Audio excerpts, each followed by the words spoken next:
नमस्कार दर्शक बंधु मु आज एही वीडियो रे आपण माननकु कहिबाकू जाउछि मिठा हरड डाली किपरि प्रस्तुत करंती। जदि आपण माने केही चैनल रे नुआ थांती चैनल को सब्सक्राइब करंतु एवं पाखरे आसुतिबा बेल आइकन टी ऊपर प्रेस करी पुनी ऑल नोटिफिकेशंस ऊपर क्लिक कर दियंतु ताहेले एमिति जहा भी किछि नुआ नुआ रोसई संबंधी वीडियो अपलोड करी सर्वप्रथमे आपण माने देखिबा को पाई परिबे एवं चैनल को यथेष्ट मात्रा रे लाइक शेयर करबा को मध्य भूलिबेनी। ताहेले चलंतु देखिनबा मिठा हरड डाली किपरि प्रस्तुत करंती एवं एथि पई कोन कोन सामग्री प्रथमे नेबा को हुए।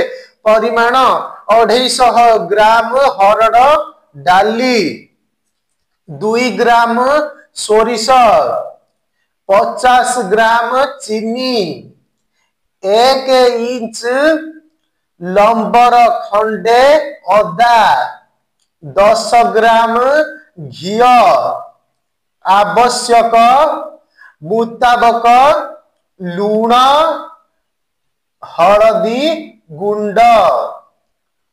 प्रणाली डाली को डेक्ची रे पानी देई लूण हळदी गुंड पकाई सिझाओ। एथिरे पानी बेसी देब नाही, आवश्यक मुताबक देब। डाली सिझी गले एथिरे अदा छेची पकाइब। चीनी मिसाई 2 मिनिट फुटाई ओल्हाई नेब। कड़ई रे घी गरम करी सोरिष फुटाइब। सोरिष फुटिले सेथिरे